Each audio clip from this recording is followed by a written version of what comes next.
Cette année, je suis tombée en dépression. J'ai perdu mon père.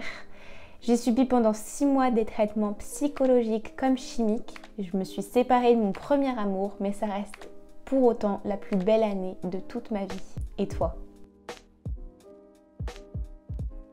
La gratitude, c'est un sentiment de reconnaissance et d'affection envers quelqu'un ou quelque chose, mais c'est surtout une émotion positive qui scientifiquement augmente notre sentiment de bien-être. Le truc, c'est que la gratitude, elle est reliée à beaucoup de clichés. Beaucoup de personnes pensent que cette pratique ne sert qu'aux personnes spirituelles, qu'aux luluberlus, qu'aux gens qui font du yoga et que ça n'apporte rien dans notre vie, que c'est un effet complètement placebo. Dans cette vidéo, je vais vous montrer tout le contraire, mais je vais surtout vous montrer comment la gratitude a sauvé ma vie. Hello à tous, j'espère que vous allez bien, c'est Alou et je suis trop contente de vous retrouver pour cette nouvelle vidéo.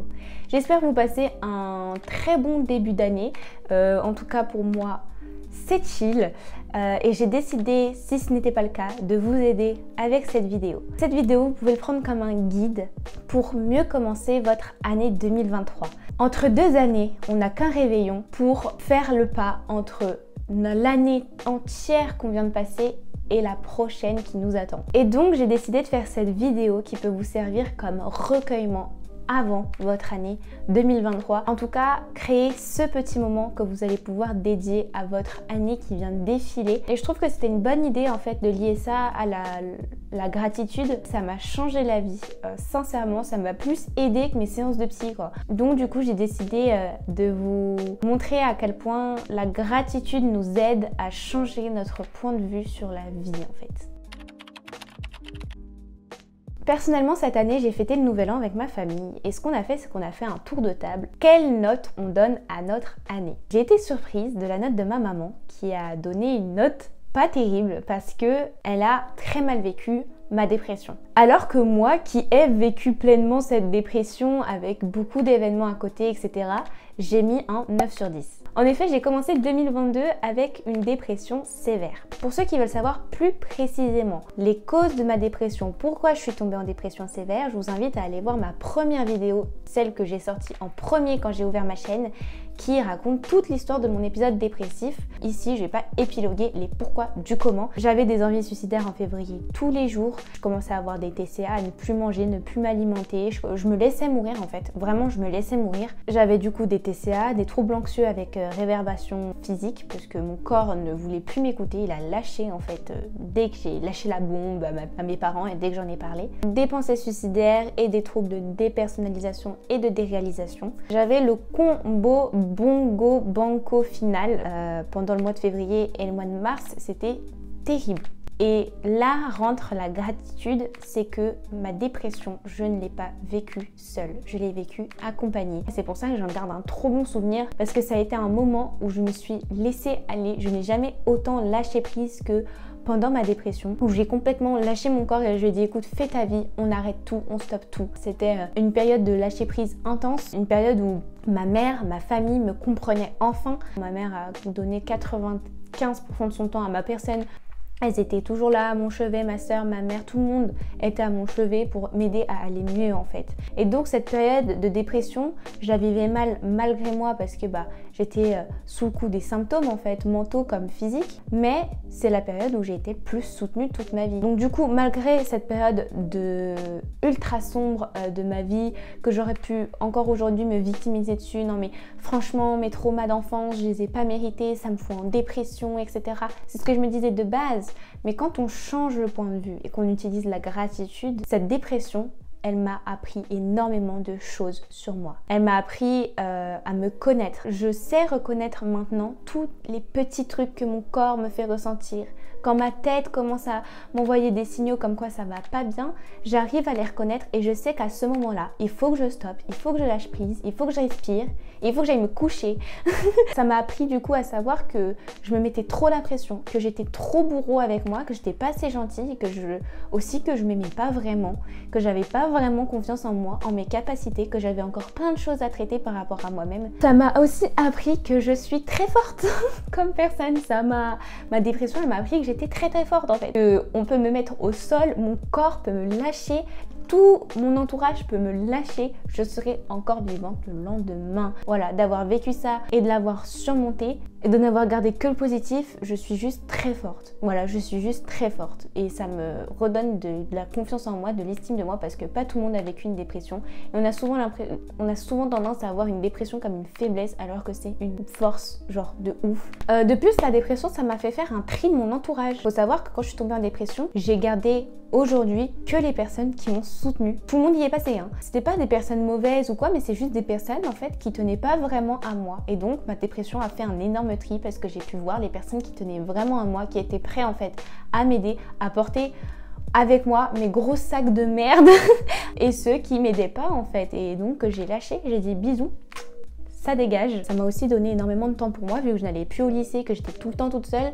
Ça m'a permis en fait de savoir ce que je voulais vraiment. En sortant de dépression, quand j'ai pu réussir à lire, à regarder des vidéos, etc. J'ai lu plein de livres, plein de livres. Et maintenant j'ai une bibliothèque remplie de livres et c'est ma plus grande fierté parce que c'est une des choses qui m'a sauvée de ma dépression, c'est de lire. Savoir que lire c'était vraiment genre un truc que j'arrivais pas à faire et je me sentais nulle de pas arriver à lire.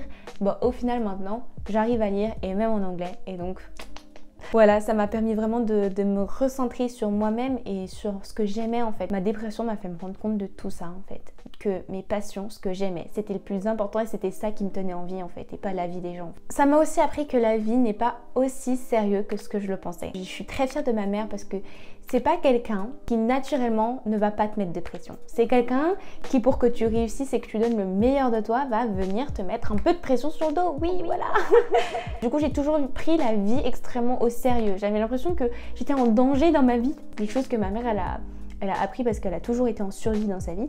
La vie n'est pas aussi dangereuse que ça en fait. Et du coup, ma dépression m'a fait me rendre compte à quel point rien n'avait d'importance dans la vie à part l'amour. Si je donne de l'amour à ma passion, c'est-à-dire YouTube, ça a de l'importance dans ma vie. Si je donne de l'amour à mes proches, ils ont de l'importance dans ma vie. Il n'y a que là où je donne de l'amour, ça a de l'importance. Alors après, bien sûr, il y a les cours, il y a les études, parce que c'est important pour sa vie, pour construire un futur stable, etc. Mais il n'y a pas autant de pression à se mettre sur ce genre de choses-là. Vous voyez le nombre de choses positives que la dépression m'a apporté. On ne les voit pas tout de suite parce qu'il faut forcément passer par le négatif avant de voir le positif. Mais quand on regarde sous cet angle-là, la dépression, ça m'a apporté beaucoup plus de positif que de négatif. Ça m'a guidée de tous les côtés en fait, juste pour que j'aille mieux. Et je trouve ça fou en fait. Pendant que j'étais en dépression, du coup, comme je vous ai dit, j'ai dû faire du tri.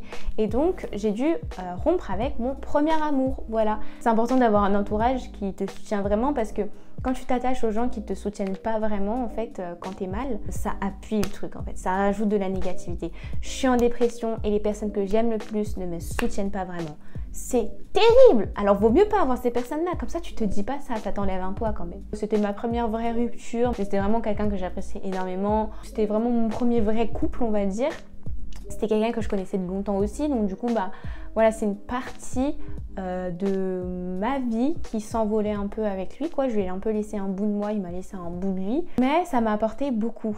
Ça m'a déjà allégé d'un énorme poids parce que quand je suis en couple je donne énormément et j'étais en couple avec lui alors que j'étais en dépression. Alors vous imaginez comment c'était dur. T'as tes problèmes à toi, mais t'aimerais aussi que la personne t'aide, sauf que la personne, elle a pas signé pour ça en fait. Elle a pas signé pour ça, elle a signé pour une petite relation de couple, elle a pas signé pour une fille qui tombe en dépression. Donc du coup, c'est normal que cette personne-là, elle s'échappe en fait. Et c'est normal aussi que la personne soit trop lâche pour te le dire. Voilà.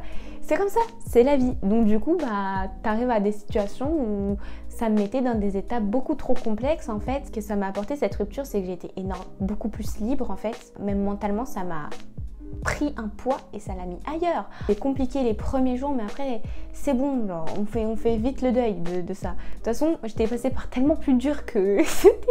Il faut faire le deuil avec voilà, les souvenirs, etc. Ça a été aussi la première fois où j'ai pu mettre en place des barrières. Moi, j'ai toujours été quelqu'un qui vivait pour les autres. Hein. Donc du coup, mon copain en faisait partie. En fait, je vivais vraiment beaucoup pour lui. En fait, quand il m'a lâché, en tout cas, il me soutenait pas vraiment. Ça m'a mis hors de moi. Et ça a été la première fois quand je l'ai quitté où j'ai osé mettre mes premières barrières en fait. Tu me traites comme ça, tu dégages. C'est vraiment ça. Tu me traites comme ça, tu me soutiens pas, tu me traites mal, t'es irrespectueux, tu dégages. Je ne te veux plus dans ma vie. Et je trouve que ça a été un grand pas pour moi. Très fière de moi d'avoir réussi à mettre mes barrières avec quelqu'un d'aussi proche de moi. C'était quand même mon copain, je pense que c'était une des personnes la plus proche de moi à ce moment-là. On enchaîne, un mois plus tard, mon papa meurt. Alors, je sais qu'il y a beaucoup de personnes, enfin en tout cas ma soeur me dit souvent dans mes vidéos que quand j'en parle c'est hyper évasif et hyper détaché, c'est trop glauque genre. Mon papa, j'ai une relation très compliquée avec lui et puis ça a toujours été quelqu'un dans ma relation avec lui qui a toujours été détaché, qui aimait traître de manière mauvaise en fait, qui était très détaché, qui donnait pas vraiment du vrai amour. C'était quelqu'un de très égocentré. C'était pas une relation saine qu'il avait avec ses enfants. Je suis celle qui s'en est le mieux sortie avec lui, mais c'était quand même pas ça. Mais du coup, il est décédé en fait en mai. Ça a été 2 semaines de pur déni, hein. Jusqu'à temps que je perde mes cheveux et que je me rende compte qu'en fait, la vie n'est pas si simple. Je l'avais pas vu depuis mes 10 ans, voire mes 11 ans. Il était déjà mort dans ma tête. Donc le deuil du daron présent, etc., je l'ai déjà fait. Mais Lou, je comprends pas ta relation avec ton père. Moi non plus les gens, moi non plus. Pendant le temps que j'ai perdu mes cheveux, en fait, de mai jusqu'à septembre, c'était un peu la décadence au niveau des émotions. J'y pensais beaucoup. J'ai une période où j'étais en colère contre lui, une période où j'étais très triste. C'était pas moi d'aujourd'hui qui pleurait, mais c'était vraiment la Lou qui était petite, qui était attachée à son papa. Faut savoir que moi j'ai toujours été une fille à papa. C'est pas bon d'avoir des daddy issues, il faut pas s'en vanter d'en avoir. Les daddy issues, c'est des problèmes de papa qui font que la fille du coup elle est attirée par des personnes plus vieilles ou qui ont de l'autorité sur elle. C'est négatif et ça peut aussi t'emmener vers de la pédophilie, etc. Donc c'est pas bon du tout d'avoir des daddy issues, il faut les soigner. Mais du coup ça m'a fait me rendre compte que bah voilà, il fallait que je soigne cette partie-là de moi qui a une grosse partie de mes traumatismes. En fait mon père est racine de beaucoup de traumatismes de ma vie, de mon harcèlement, etc. Mais sa mort m'a permis de faire réellement en fait le deuil d'un père absent, tout simplement, parce qu'il est vraiment mort. Donc dans tous les cas, je peux plus rien faire. Mais voilà, en tout cas, le deuil de mon père, ça a été une grosse part de mon année, même si on dirait pas. Et aussi, elle m'a soigné ma phobie, parce que de base, j'ai une phobie alimentaire qui est liée à mon daron, en tout cas. Je pense, parce que s'il est mort et que je l'ai plus, c'est qu'il y a une petite raison. Merci le daron. Il y a un autre truc qui a été difficile durant mon année, et je pense que très peu de personnes auraient pu s'en rendre compte, c'est ma rentrée avant le bac. J'allais mieux, du coup, je me suis dit, go, j'y retourne. Je vous ai d'ailleurs sorti un vlog lors de cette rentrée où vous pouvez voir le matin quand je me prépare et le soir quand je rentre, c'est pas du tout le même mood. J'aurais pu retenir que des choses négatives de cette journée, mais au final, elle a déterminé un point clé de ma vie aujourd'hui, c'est le CNED. Grâce à cette journée, je me suis rendu compte que je détestais le lycée et qu'il fallait que j'aille au CNED et qu'il fallait que je dégage, que je dégarpille, que j'ai une année que pour moi. Ça me fait me rendre compte à quel point j'étais pas faite pour le lycée, en tout cas ma dernière année, qu'il fallait absolument pas que je la fasse au lycée. Voilà, toute cette période même où j'ai dû passer le bac, retourner au lycée, avec là où tous les gens que j'avais unfollow et tout, j'ai dû les revoir. Les gens avec qui je me suis disputée avant de partir, j'ai dû les revoir. C'était une source de stress intense pour le mieux. Tu sais pas si ça va t'apporter du positif ou du négatif, tu sais pas si tu fonces vers la mouise, parce que c'est l'année du bac en plus, donc faut pas merder en fait. Et au final, je l'ai fait et je suis très contente, j'ai de bonnes notes, ça se passe très bien. Je suis pas ensevelie par le stress comme je l'étais d'ailleurs en début d'année. Au début d'année, en septembre, là j'étais comme ça. Le CNED, nouvelle période, qui est vue négative par tellement de gens, que ce soit quand je suis en live sur TikTok, les gens du lycée qui me disent ouais comment ça va, t'es au CNED.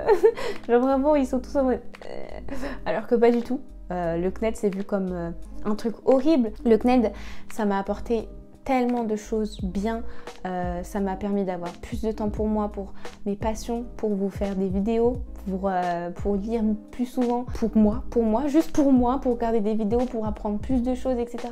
Le CNED ça m'a sauvé la vie, sincèrement. Avec le CNED, j'ai le temps de vivre. Merci 2022, l'année la plus belle de toute ma vie. Je me souviendrai toute ma vie de l'année de mes 17 ans. Celle que j'ai le plus vécue, où j'ai le plus pleuré et le plus souffert.